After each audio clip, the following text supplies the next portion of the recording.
হারি ইতু এর অর্থ সেদিন। হারি ইতু এর অর্থ হলো সেদিন।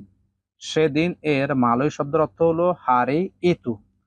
সেদিন এর মালয় শব্দের অর্থ হলো হারি ইতু।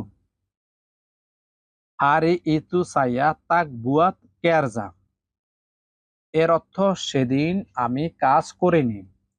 হারি ইতু সাইয়া তাক বুয়াত কেরজা এর বাংলা শব্দের অর্থ হলো সেদিন আমি কাজ করিনি। সেদিন আমি কাজ করিনি এর মালয় ভাষা হলো হারি ইতু সাইয়া তাক বুয়াত কেরজা। সেদিন আমি কাজ করিনি এর মালয় ভাষা হলো হারি ইতু সাইয়া তাক বুয়াত কেরজা। দারি বিলা এর অর্থ কখন থেকে। কখন থেকে এর মালয় ভাষা হলো দারি বিলা। কখন থেকে এর